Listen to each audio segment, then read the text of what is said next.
NFL draft gets going tonight in prime time. And there's all kinds of intrigue over how the early picks go in this draft and where players land and which picks are moved. And there could be a lot of exciting things happening tonight in real time as it all plays out. I think there's something that will play out behind the scenes tonight, and it will be a situation with the rubber meeting the road, if you will. And that is Mike Vrabel being in charge of this team, the way he has displayed that, I think, publicly in recent months, will now come to the behind-the-scenes pressure moments, real-time situation that will play out with a group of people that are assembled in the Patriots' war room, as they like to call them. You can say things are great, all the relationships with Vrabel, Cowden, Stretch. You want to throw in these guys that still get to have jobs here? How, I don't know. Elliott Wolf, Matt Groh, and others. They all now go in the room together, and the clock is ticking. The way it ticks in a game when there is time, when there is pressure, when there is a situation that requires being quick and being thoughtful and examining the situation and making a call. And you still got a lot of these people in the room that you have an arranged marriage with, even if you're the guy with the final call. And I do believe Mike Vrabel will be able to make the final call on things.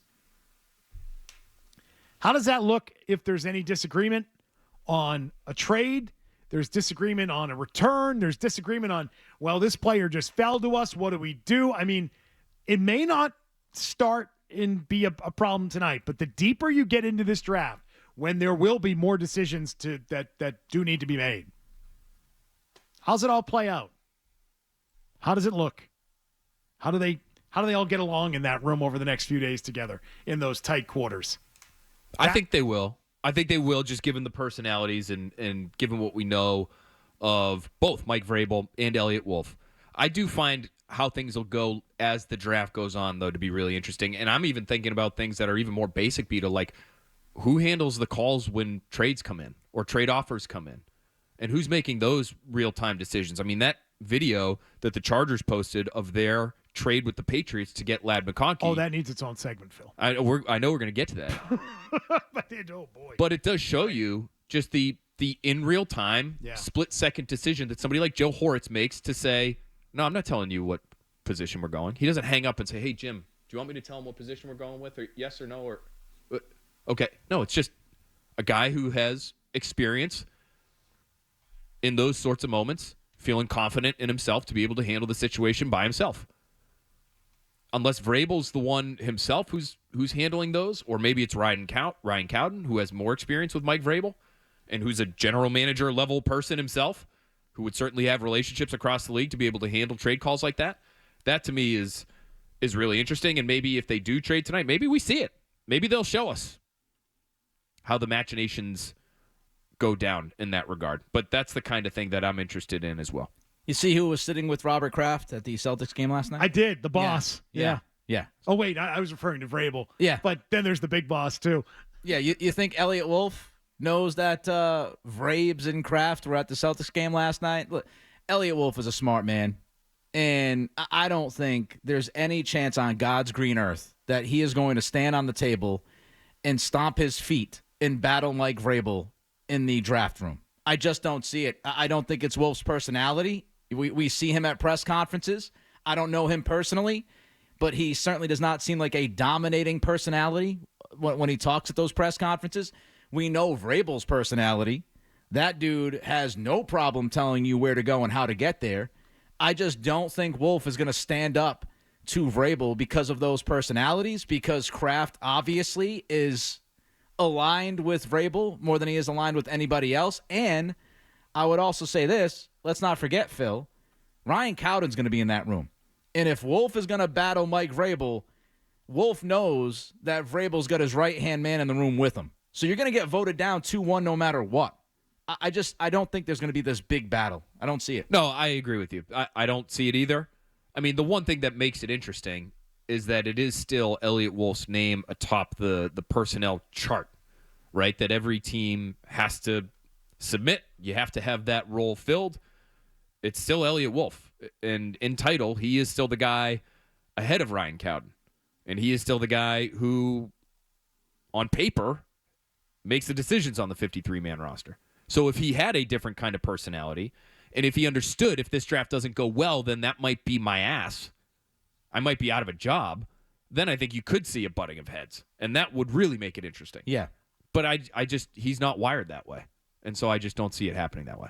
Yeah, and the fact that he is not wired that way is what will probably save him for the time being. Yes, sir. No problem, Mike. Will do. Like, if he just defers, he'll be allowed to hang around for a longer period of time.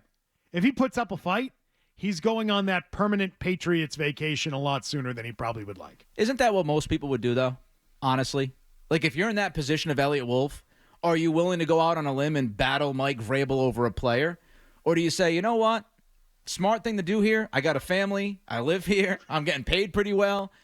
At least for this year, I'm just going to ride this thing out. Why am I going to ruffle feathers? Now, I will tell you, and this probably has got me in trouble in the past. That's no way to be great, though. I can tell you that. I am not that way. Like, I know I'm the guy that's going to battle Mike Vrabel. Like, I would battle Mike Vrabel, probably lose my job the next day, and be like, oh, well, now this sucks. I got to go find another gig. But I do think the majority of the people would be like, you know what? I'm just going to be patient. I'm gonna do what I got to do and help Mike with his job to see another day. And then maybe down the road, if I play ball the right way and I maneuver the chess pieces the right way, then maybe next year or the year after, I'll get an interview with another team and I'll get another shot. Because if Wolf battles Vrabel and that gets around the league, that could also rub some people the wrong way. So he's got to kind of plan this thing out, big picture. What, that he's actually doing the job he was hired to do? Well, ownership, I mean, right? think about it. Think about owners, though, right? Like owners might not love a guy who's going to push back to a certain level. But a head coach being in charge is not quite the model the way it was under Bill Belichick. It's not. It's not really the model. And I don't think a ton of teams are operating that way. This one should right now. I think they're right to empower Mike Vrabel right now where they are. I would have given Vrabel. I think it's the right call. I would have given Vrabel the power of the 53, but I would have rather had Cowden be the guy to set the 90 because I'm just a little concerned about making one person the czar because we saw the Belichick thing, and I do feel like in this moment right now, I love Vrabel, I love the hiring, right hire, etc. But I do get a little concerned when there's one dude who has such an overpowering grasp of the organization. I do have some concern with that. If it were Cowden, you know that Vrabel would still have heavy influence. Oh, yeah. Yeah. I'm fine with influence.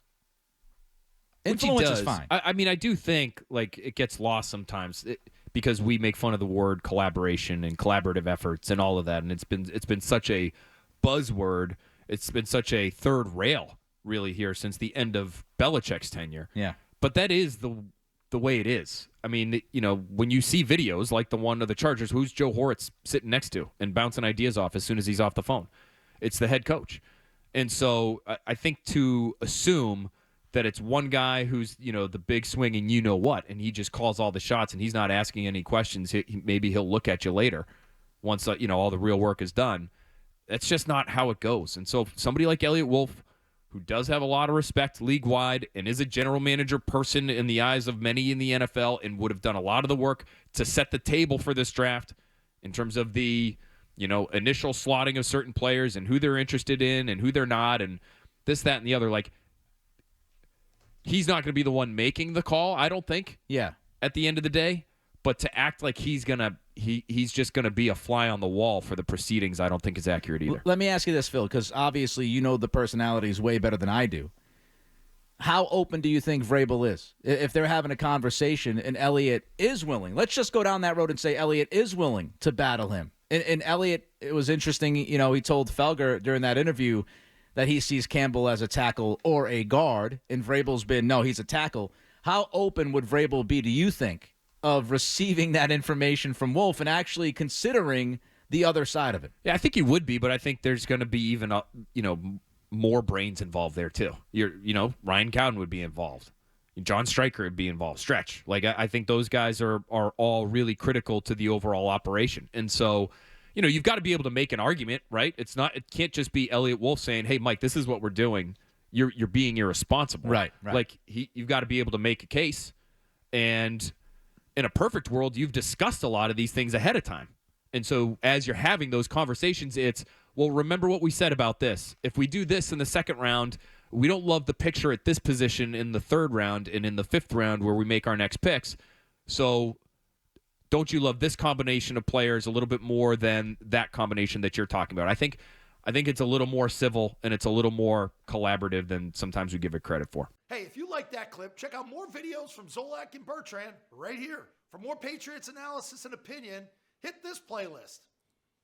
And for all the latest from the Sports Hub, download the app at 985thesportshub.com.